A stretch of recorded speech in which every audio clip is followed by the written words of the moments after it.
Good morning, everybody, and welcome to What's Real in Real Estate, where we talk about what's really happening in the real estate market in Las Vegas. And I am Ellie Morris with Signature Real Estate Group. I'm excited today. I've got a good friend of mine out here I network with from the Chamber of Commerce. Ryan McMahon is with me, and we will be talking to Ryan in just a moment. First, we're going to get to the news and the numbers. The one item I was going to talk about, and I kind of killed it, but I'm going to bring it up for a minute. I don't know if you've heard of the government's trying to, create more homes. And I read the article twice this morning. I still don't see how they're going to do it. They made it sound like they're just going to create new, inventory so low. And if they can create 1 million homes, that'd be great for everybody. But I don't see it. But keep an eye on that one. That came out yesterday, and they've been talking about it for a while. And it'll be interesting to see what really happens. But the other news, of course, is football is back. Yes. I watched the game last night, man. It was a great game, high scoring, high energy. Tom Brady looked like he was 24 years old and just lighting it up, man. It was really fun to see. The other thing I want to mention is it's interesting how if there's a article about a negative article about something bad that's happening, everybody seems to glom onto it. I saw this in this morning's paper. It's an article about a guy named Bill Donnelly. Oh, I'm sorry. Bill Donnelly is the renter. Tom Trout is the landlord. This guy, Tom Trout, owns a couple dozen homes here in town. He lives in Pahrump. And he has done nothing but lower rents during tough times for his people. Isn't that something? Yeah, it's incredible. So, of course, I posted it because it was such a good, positive, feel-good story on Facebook. And true to Facebook, everybody's ignoring it. But if I posted if somebody fell and broke their neck, slipped on some ice, something, you'd hear, they'd be all over it. It's just, I don't understand people. But if you get a chance, it's in today's Sun, Las Vegas Sun, front page. What a good story. Just for and the times we're in now, it's just nice to hear someone's out there giving instead of just taking. People love to be outraged, but sometimes it's good to spread the good news. Yeah, as well. It sure is. It sure is. Well, speaking of good news, I don't have much. I got the numbers for you. Oh, man. And it's getting worse. Every week it's crazy. I don't get it. One thing that is, I don't want to say it's positive, but for the first week, I go back a 30-day running total on how many homes we sold. This is the first week in many months that we sold less than 3,000 homes in the past 30 days. So there's a little bit of a slow up, and I don't think that's a bad thing. I mean, it's hard for me to believe. I'm saying the market's slowing up is good, but what the hey, it's just crazy right now. But we did see another decrease in inventory. We got it up over 3,000 for 1 week. We're back down to 2,364. So, folks, it's not getting any easier out there. If you want to buy a home, you have to be patient and aggressive all at the same time because it is not the old market we're used to. You've got to think outside the box. You've got to have a realtor that's thinking outside the box if you're going to have any chance at all to get into a property. So, please don't give up. Keep trying. There's out there people. 2,938 folks bought a single-family home last 30 days, so it is happening. It's just a little more challenging. We also have 509 condos, and there are 34 beautiful manufactured homes waiting for someone to come in and make it their own. Again, the market slows down this time every year, so we'll see what happens in October. All right, here we go. Let me introduce you to Ryan. I met Ryan about a year ago, I'd say. Yeah, about. Through the Chamber of Commerce. We're both in Chamber Connections together. Ryan is out there, man. He's just a good guy, making it happen at a very unique business. I found it to be a unique business. And let's talk a little bit about yourself, and then we'll talk about Elite Custom Adventures. But welcome, Ryan. Appreciate you having me, Ellie. Great. So, came out to Las Vegas in late 2019. Moved out here for a healthcare job, actually. And as the pandemic hit and the economy went down the tubes, 2 months after moving across the country, I was let go from that position. However, for the last decade or so, I'd been saving up every bit of my PTO and spare money and going out and exploring the national parks across this country, taking a week or two of vacation, renting a car, bringing the camping equipment, and seeing what this country has to offer. And it really became a passion of mine. And through that, the iPhones are great. They're continuing to get better and better, but they don't quite capture what you're seeing when you're out there. No, they nature. don't. So I went down the deep, dark hole of a photography obsession and very much got into that. And when I was faced with the idea of finding what I was going to continue to do with my life, I felt like the option was either do something I don't necessarily love to fund my hobbies, or try to turn what I have a passion for into my day-to-day job. That's the dream, isn't it? Yeah, absolutely. So I took the leap, and in May of 2020, right at the beginning of the pandemic, I started Elite Custom Adventures, an adventure photography business. We offer private custom national park tours paired with professional photography and videography. So, there's lots of people that'll take you out into the parks, but our goal is to really create a special experience that you're going to remember for a lifetime, and have the photo and video walking away from it that is going to only become that much more valuable. I've seen some of the pictures you take, and they are breathtaking, man. Thank you. They're just magnificent, and people can have that taken for themselves, can't they? Yeah, absolutely. When you go out with your family, a lot of times mom or dad's behind the camera and not in any of the photos. Again, they're on the iPhone versus something of a higher quality resolution. And it gets very difficult to capture things like sunrise, sunset, low light settings, and the dark skies out here in Nevada, which we're going to talk about here in a little bit. But we're able to capture those special moments and let the guests stay engaged in their experience while still walking away with the type of media that they're going to want to have for Facebook and Instagram, and hanging on their walls for years to come. So in doing this, there's really been two types of folk that we've been able to service so far. First are the families. There's been a lot of people through the pandemic and the lockdown that were really tired of being cooped up in the house and wanted to get out. And a lot of people see these pictures on Instagram and Facebook and want to go to these places, but don't necessarily feel safe or secure doing it because they don't have that outdoor experience. Right. So I'm a wilderness first responder. We travel with Garmin InReach Mini, satellite link communication device, full medical bag, and we really make sure that the itinerary is customized to each guest's skill level, fitness level, the goals of what they want to get out of the experience, and really let them do more than they ever imagined they could on their own. No, that sounds fantastic. And you sent me some. I want to talk about a few different places. Yeah, and I've been to a lot of these, but not all of them. And one of them is Death Valley. Oh, yeah. I've never been to Death Valley, and I've been meaning to go. We actually were supposed to go a year ago, April, but of course they closed it up, so I killed that. Springtime, they claim, is a great time to be in Death Valley. Springtime, winter. I mean, some people are gluttons for punishment and want to go in the middle of the summer and see what 125 degrees feels like. And we can do that, but I do think the spring, winter, fall months are really lovely out there. Don't they grow a lot of wildflowers out there? They do. It depends on the amount of rainfall, but they can have a super bloom if they get the right amount of rain and the right time of year out there. And it's really stunning to see the flowers bloom in the middle of this barren desert. Isn't that amazing? Yeah, absolutely. When I started this business, I did not expect it, but Death Valley has by far been my most popular location for guests so far. Well, part of it is only 2.5 hours away. That might be part of it, you think? 2.5 hours, very similar to the distance to Zion, just go in the opposite direction. Okay. But, when people think of Death Valley, they think of this barren desert. The reality is there are Dante's views at 5,500 feet. Across the valley. Really? I didn't know that. Across the valley is the Panamint Mountains, and Telescope Peak's almost 13,000 How feet. far is that from Death Valley? It's in Death Valley. Oh, it is in So Death it's on the other side of the valley. Oh, I is did the not know yeah. that. So Badwater Basin's the lowest point in the northern hemisphere at 262-ish feet below sea level. Okay. And then about 15 miles away is a 13,000-foot peak. That's wild. Wow. What a change in town. No, it's wild. That's unbelievable. I didn't know that. I'll bet most people didn't know that.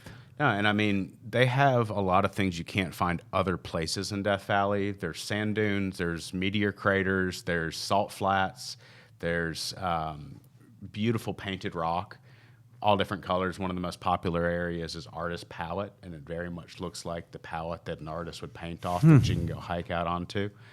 And it's such a unique place compared to so many other parks and outdoor areas that I really do recommend that people that have the opportunity to go out there and take advantage of. Well, you mentioned another one that I've been dying to go to because haven't done it is Zion. Yeah. That's supposed to be fabulous. Zion's spectacular, and I was just out there just about a week and a half ago with a guest, and it's been very popular, particularly through the pandemic. They had to go to a reservation system on the shuttle, but it's now to the point where you can get in there and the crowds aren't too crazy. Zion itself is... When's the best time to go to Zion? I really like the fall and the spring. Okay. It can get cold during the winter. Zion's at almost 5,000 feet, so it can be snow covered, and it can get sweltering hot during the summer. To me, any time's a good time to go to Zion. But what I would recommend is that people not only go through the canyon itself on the shuttle bus, that's the most popular part of the park, but the drive through the eastern portion of the park is absolutely stunning, and most people don't spend enough time out that way. Okay. You can see bighorn sheep, deer, birds, condors, you name it. Condors? Yeah, biggest birds, I believe, in North America. Yeah. And it's very much where the desert meets the forest. If you've ever been to Sedona, it feels kind of similar to that, but very much more enclosed with these giant red rocks all around you on every side. Here's a couple of places I want to talk about. One, I've never gone, and I hate to say it, as a good, loyal American, I have little interest in going to Grand Canyon. Am I making a mistake? You are absolutely making a mistake. I am. Okay. You know, there's a lot of things in life that get hyped up, and you see pictures, then you go, and you're like, oh, really? And it doesn't live up to... That's kind of what I thought that would be. No. The Grand Canyon will absolutely take your breath away. Okay. It is something that everyone should do. And let me say, 4 weeks ago, my mom and one of my brothers had never been out west before, and we brought them out this way, and that's where I chose to take them. Oh, so really? We did a day at the Grand Canyon with my mom. We saw the Milky Way at Sunset Crater near Flagstaff, and then we spent another day down in Sedona from there as well. Well, let's jump to that Milky Way bit then, because I was going to say that for last, but I'm so interested in hearing about that. So you can actually see the Milky Way with the naked eye? With the naked eye, absolutely. So...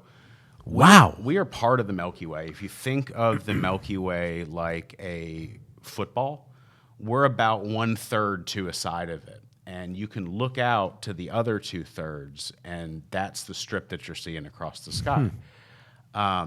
We're blessed here in Nevada with, of all the 63 national parks, 2 of them are considered international dark sky sites, and that's Death Valley and Great Basin, which is about Great 4 Basin, hours. Where is that? It's about 4 hours north, and while a teeny portion of Death Valley goes into the state of Nevada, Great Basin is the only national park fully in the state of Nevada. Oh, it's not in Utah at all? Nope, it's in Nevada. Okay. It's up by Ely. Eli. Oh, yeah. Yeah. Ely, there we go. We'll call it Ely. Why not? What's the difference? Bad. Yeah, no, here, in honor. Great Basin's incredible. It has a 13,000-foot peak. It goes desert to alpine, dark sky site. But, you know, I grew up in the South, if you couldn't tell by the accent. And folk from the South and the Northeast, you just simply can't see the stars like this out there because of the light pollution. And we are truly blessed out here in the state of Nevada to have the opportunity to see that. And it really... I remember the first time I was in Death Valley and I was setting up my tent and wasn't really paying attention. I kind of looked up and saw the night sky, and it almost made me choke up a little bit. Wow. Now, Red Rock is probably too close to Las Vegas to see good stars. A little bit. Red Rock's spectacular. I love going out there. You know, I'll say real quick, the reason I'd even suggested that we chatted about this is because there's so many communities, Boulder, Colorado, Park City, Utah, Bend, Oregon, that have become very popular because of their proximity to outdoor stuff. I think Las Vegas is just as incredible as those locations in regards to what you can get out to. And in that regard, are you familiar with a gentleman named Alex Honnold? No. He's the guy that was in the movie Free Solo, climbed El Capitan in Yosemite without a rope. He's considered probably the greatest American rock climber alive right now. Wow. He chose Las Vegas as his home a couple of years ago. Red Rock's right in his backyard, and if you go out to Red Rock on a Saturday, you know, you might see packed. Alex out there climbing. Yeah. It's packed. I tell you, my boys came out and visited, and they're now 30 and 32, but this is maybe 10, 15 years ago, and they wanted to go climb. And there's no way. I wanted me to go with them. It wasn't going to happen. I remember I'm watching them, and they just kept getting smaller and smaller and smaller. But people outside of Las Vegas, I was one of them till I got here. Yeah. Don't realize all the outdoor natural beauty we have here. Absolutely. And I think, even if you don't love the casinos or the nightclubs and that kind of stuff, there's such a draw for outdoor people to this area. There's as more and well. more people now coming here just for outdoor activities, Yep. aren't there, than ever before. What about Valley of Fire? I was only out there once. There you go. Valley of Fire is stunning. It's about Yeah. an hour and 15 minutes north of the city. And that is about far enough where you can start to see the Okay. Milky Way if you wanted to go out that way. Now, Really? I do recommend going to Death Valley or Great Yeah. Basin. It's a dark sky site. But you can start to get those views out there. And most people have heard of The Wave. It's in southern Utah. The Wave! Yeah, no, not Oh, that one. okay. It's in southern Utah. It was a Microsoft screensaver years ago, and it's become so popular, and it's really hard to get permits to go out there. Well, Valley of Fire has very similar topography where you see the changing of the red rock colors over different layers.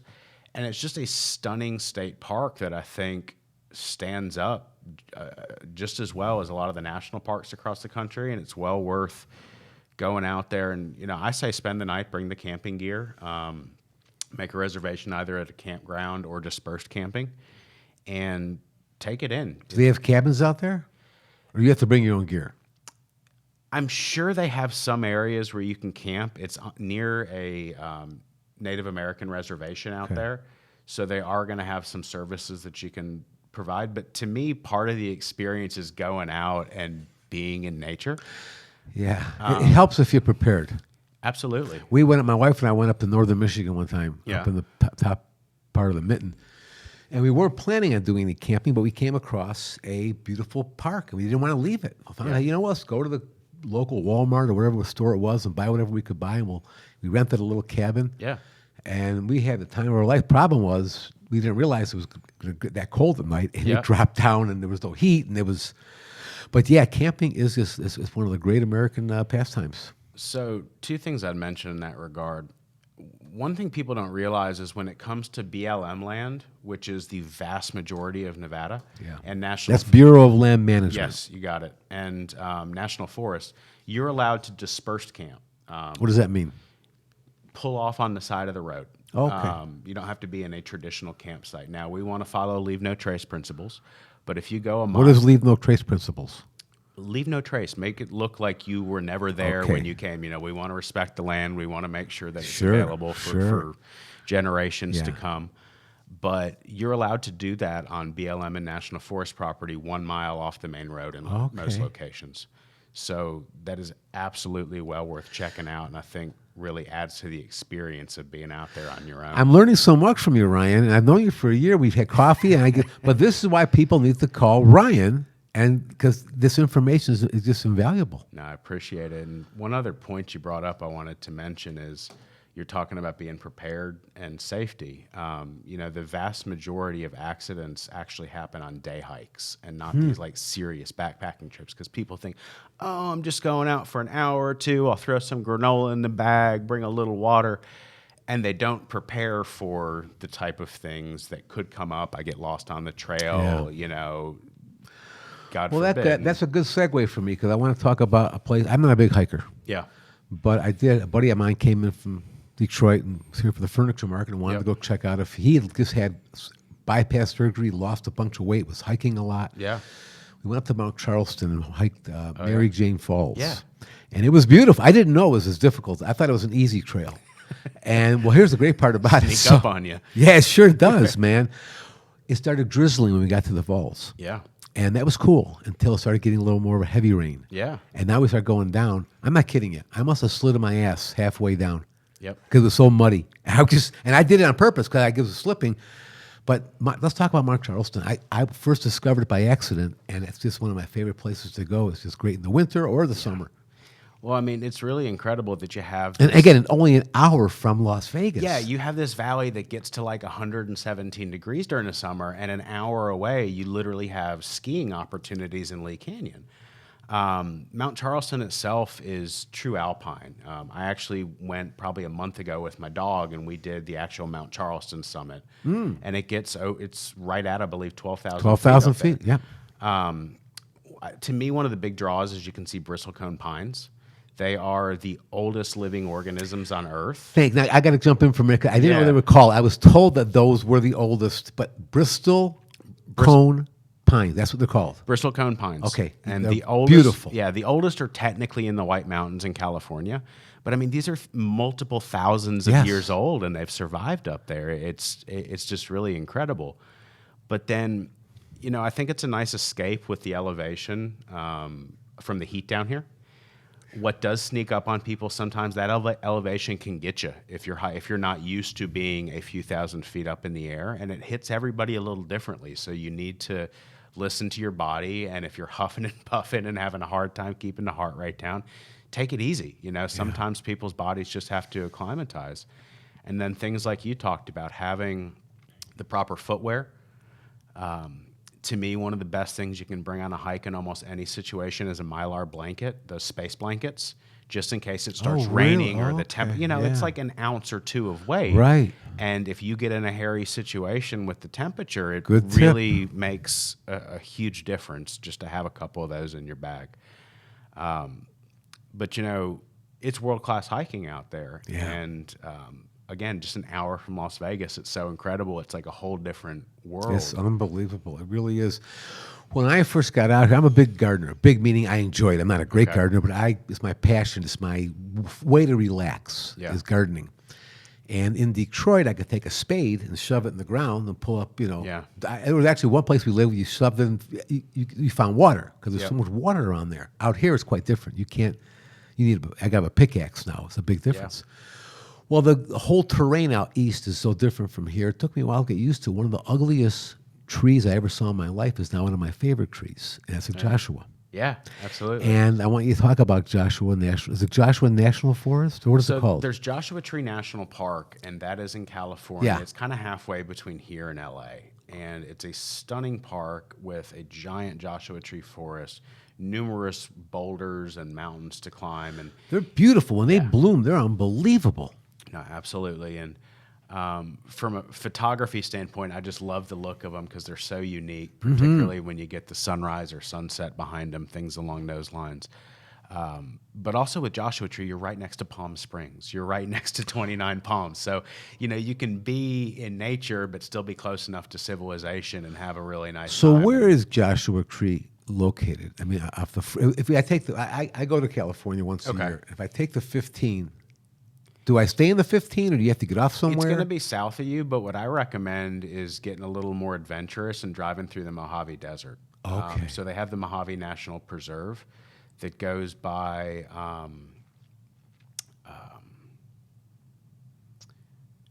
the Kelso Sand Dunes and the Kelso Depot, which is a famous old train station that they've restored, and it's a National Historic Site out there. And if you want to see the true Mojave, it's a great way to cut straight across through that and end up in Joshua Tree. If you stay on the 15, Joshua Tree is going to be a little south of you. Okay. But it's right on the other side of San Jacinto Mountains and a little bit northeast of Palm Springs.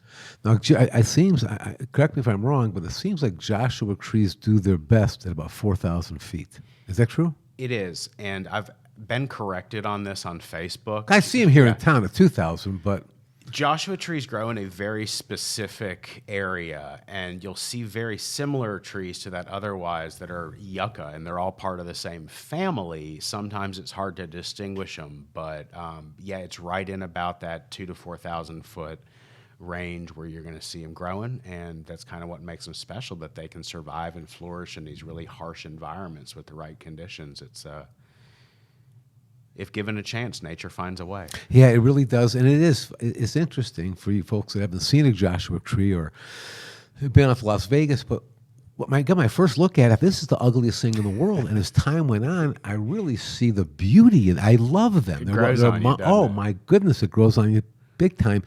And I don't know what time of year it is, but I've driven around and I stop and pull off the road because they have these flowers, these beautiful, vibrant flowers in nature, in the desert. Absolutely. They are a succulent that take us whatever water they get, they hold on to. Absolutely. And, it's very similar to what, when I have guests sign up for one of these trips, we do a pre-trip preparation call. and we go through the weather and, leave no trace and all this kind of stuff. But similar to what you're saying, I'll tell them to wear bright colored clothes, to wear clothes that are going to pop against the desert background because it's going to make their photos look great. But it's the same reason these Joshua trees stand out. They're in the middle of these barren deserts, and you see these flowers blooming on them, and it's just so unique and seems a little out of place, but in a really tremendous way that makes them stand out from their surroundings. It's fantastic. And whenever we go out, we always, of course, respect nature, and we see things. We love to pick a flower, but we leave everything alone like we're supposed to. But I see these beautiful flowers along the road wherever I drive. Out away from the city a bit, and it's just unbelievable. Yeah. Listen, we're running out of time, but I want you to tell everybody just how they can get a hold of you for more information. Ellie, I appreciate that. Our website is www.elitecustomadventures.com. EliteCustomAdventures.com. Okay. Absolutely. And, everything we've talked about today is within a day's drive of Las Vegas. So we do these as day trips. We do them as multi-night trips. And if you're interested in either taking the family out, having an experience yourself, if you're a hobbyist photographer and want to learn how to take really great outdoor nature pictures, astrophotography, things along those lines, reach out. It's a high-end premium experience. We're going to make sure it is exactly what you want it to be. And Ellie, I appreciate the opportunity to be here. I'm glad. Do you want to give a phone number out? Yeah, you can reach us at 833-NAT-PARK. That's 628-7275. 833-NAT-PARK. Nat, like natural. Yep. N-A-T. N-A-T-P-A-R-K. Okay. Well, listen, I really appreciate you coming on, man. We talked about it, and I'm glad you finally got out here, and I'm real excited for you. And, you got to give Ryan a call. He'll make it well worth your while, I can tell you that. And other than that, folks, get ready for Monday Night Football. It's the Raiders. I know Ryan's a Titan fan, and nothing wrong with that. I'm a Lion fan. Raiders too. But same thing here. Look, if the Raiders and Lions, which will never happen, play in the Super Bowl, I'm all in for the Lions, but I don't have to worry about that. Yeah. Your Titans may be a different story. We'll see. We got a little window here. Yeah, good. Have a great weekend, everybody. Beta, thanks again for a great show. Ryan, thank you very much for coming on, and be safe and take care of each other out there. Bye-bye.